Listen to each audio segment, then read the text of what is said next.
Yon, good morning mga bossing, magandang buhay sa lahat. Ito nga pala ngayon at ipapasyal ko kayo sa malapit sa lugar namin. At dahil wala akong pasok ngayon, dahil sa mga pakaramdam ko mga bossing, kaya ito nag-exercise ako para bumalik ang aking lakas. Yan. Importante rin kasi nakapag-exercise tayo minsan-minsan para yung katawan natin ay lumakas at sumigla. Ito mga bossing at yan nga pala mga bossing dyan, dati ako dyan nakatira.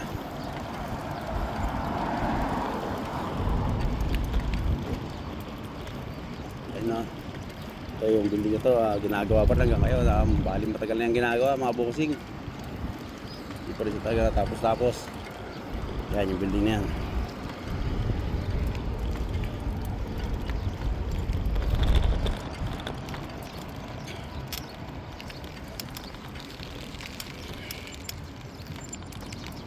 Yan, nauna pa yung building na ito matapos sa mga bossing, oh.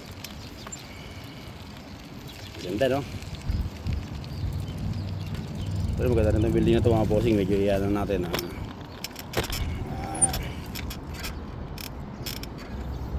yan, medyo titingala ko lang bossing, mga bossing yung camera natin para kayo ba na makita nyo. Yun, kalahati lang ang kita.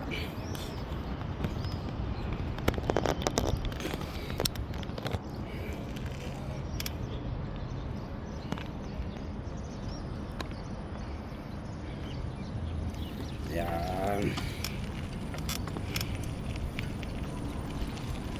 Sobrang taas, kalahati lang kita mga bossing. Kasi sila kayo mga bossing ako medyo malog. Kita nyo naman yung krusada, rough road siya. Yan, nag-bounce yung bisikleta natin mga bossing.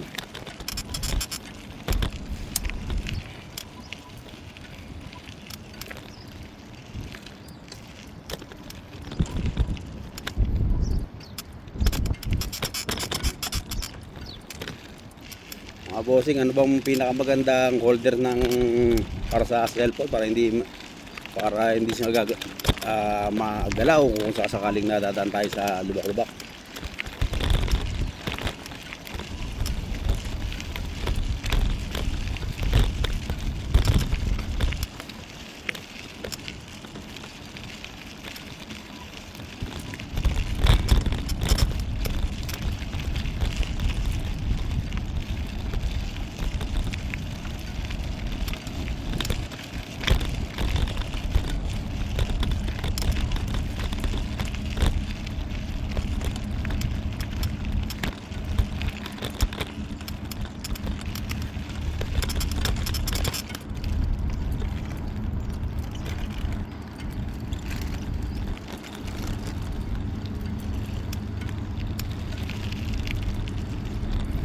Awa naman po yung yan, yung naglalakad na yun. Okay na yung lower body nya.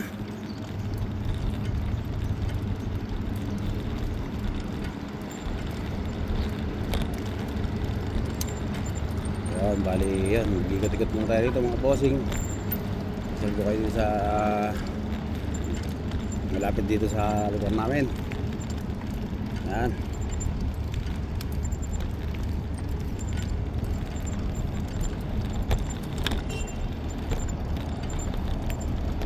Pero mga bossing yung tinitiran ko, bali medyo malayo pa yun dito mga bossing.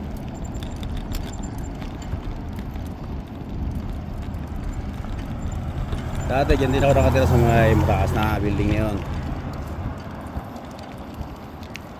Pero mahalang ano ba mga bossing, mahalang upa.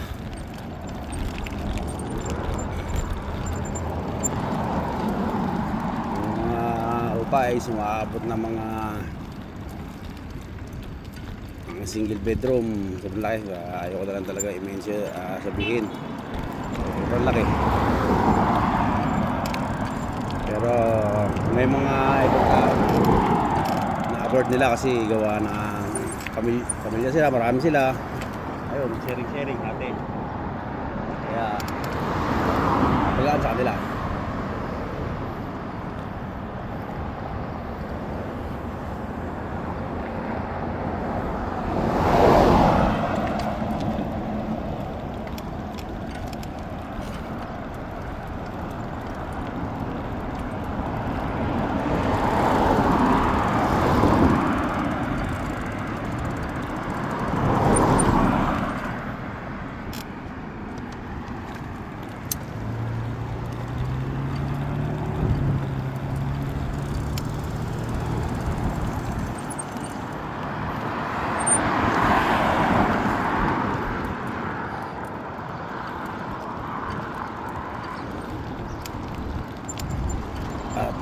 kita nyo mga bossing.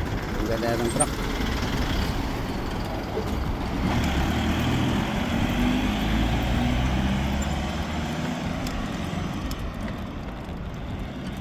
Yan mga bossing. Dito lang tayo palagi sa gilid mga bossing para safety.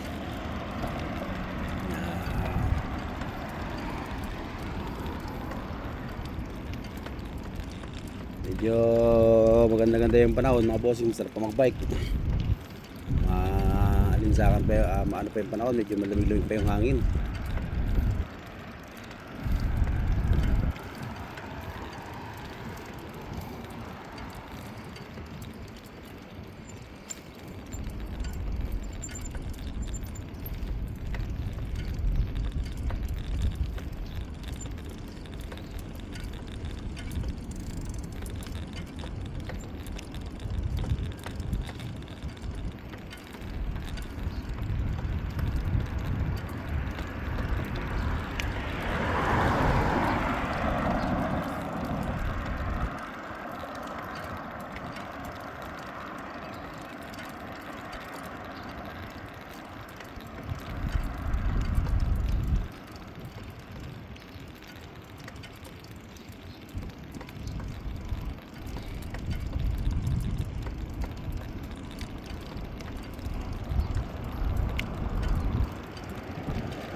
Tayo magsimula mga bossing dito.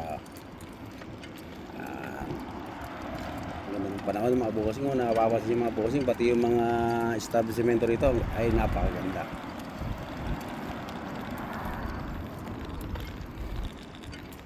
Yan. Bali sa lubong natin itong one way na to mga bossing. Total naman nakakabisikleta lang tayo. Para pag U-turn natin dun sa kami kabila, babalik yun, tabalik tayo dun sa ano, kabilang kalsada.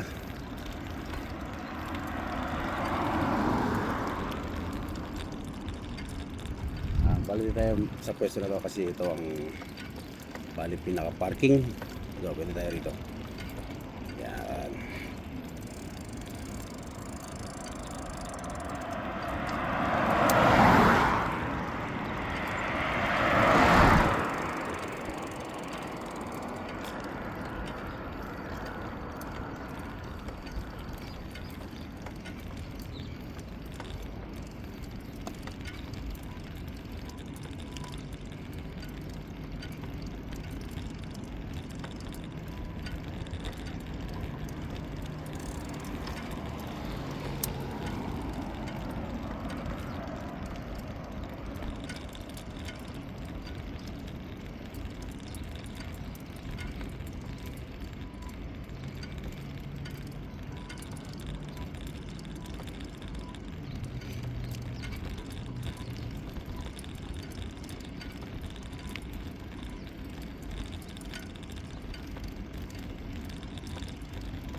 Bali mga sakyan ng mga bossing, mga binibenta yan, mga second hand. Yan. Second hand na yung mga kotse na binibenta mga bossing. Makikita yung puro Lexus. Siguro yung presyo na yan, makaabot din ng mga 30,000 dirham pataas na ganyan ang mga approximate na price niyan.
Medyo may tunog na yung bike natin mga bossing. Siguro baka sira na yung bearing, no? Kulang na sa grasa. Pero kailangan ng ma-repair to mga bossing. Ayun, no? Tumutunog. Tok tok tok sabi. Tok tok tok. Kailangan natin mahanap kung nasaan yung kung saan nagagaling yung ingay na yun, kung sa bearing ba o sa may pedal ng bearing o bearing sa gulong.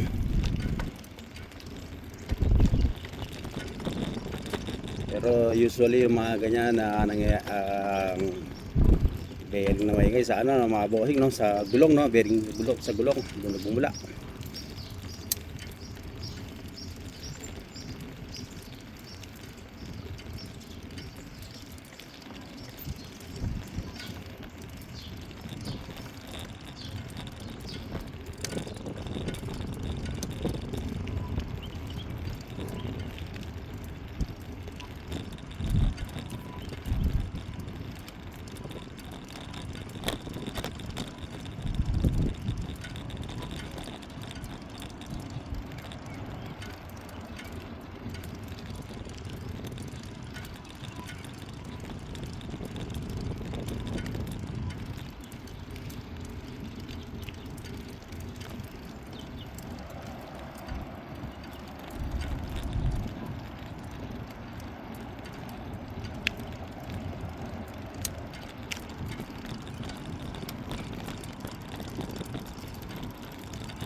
Ito lang. Meron. Yun, o. Tawagin natin yan. Safety bears.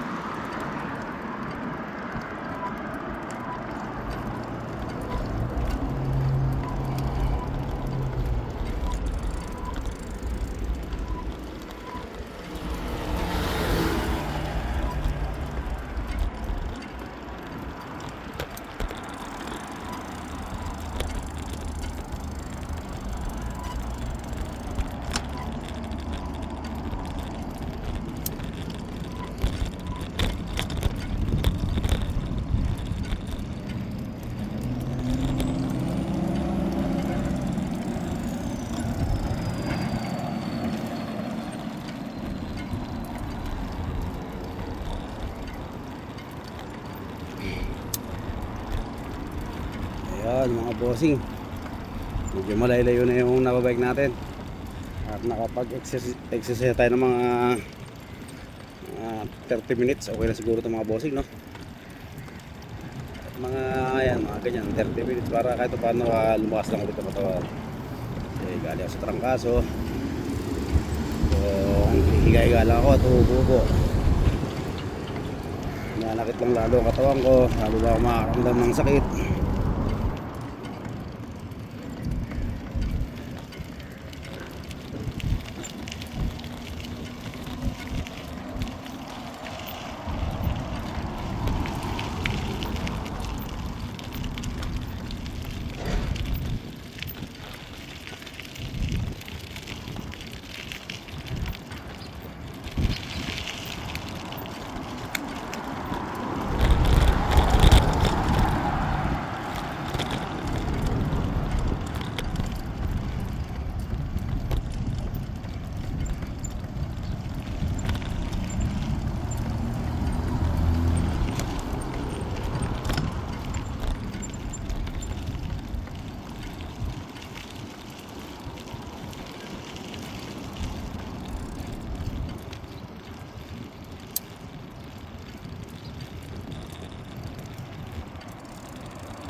Bali napakaganda rito sa lugar na to mga bossing, kasi kahit gabi na makapaglakad ka pa rin ng alam mo na safe ang paglakad mo, walang masamang tao sa kalsada dahil sa magaling ang namumuno at talagang pinapatupad ang batas, kaya walang exempted sa kung sino man ang nag-violate sa batas.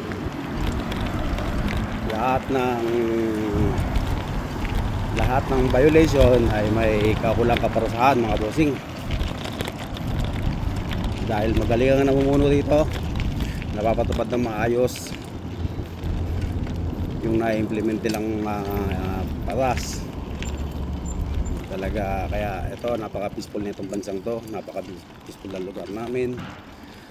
Siguro ka nga kahit na naglalakad ka sa gabi, walang mangyayari sa iyo masama, walang holdapper, walang mga bastos, walang yung mga magtitrip sa kalsada.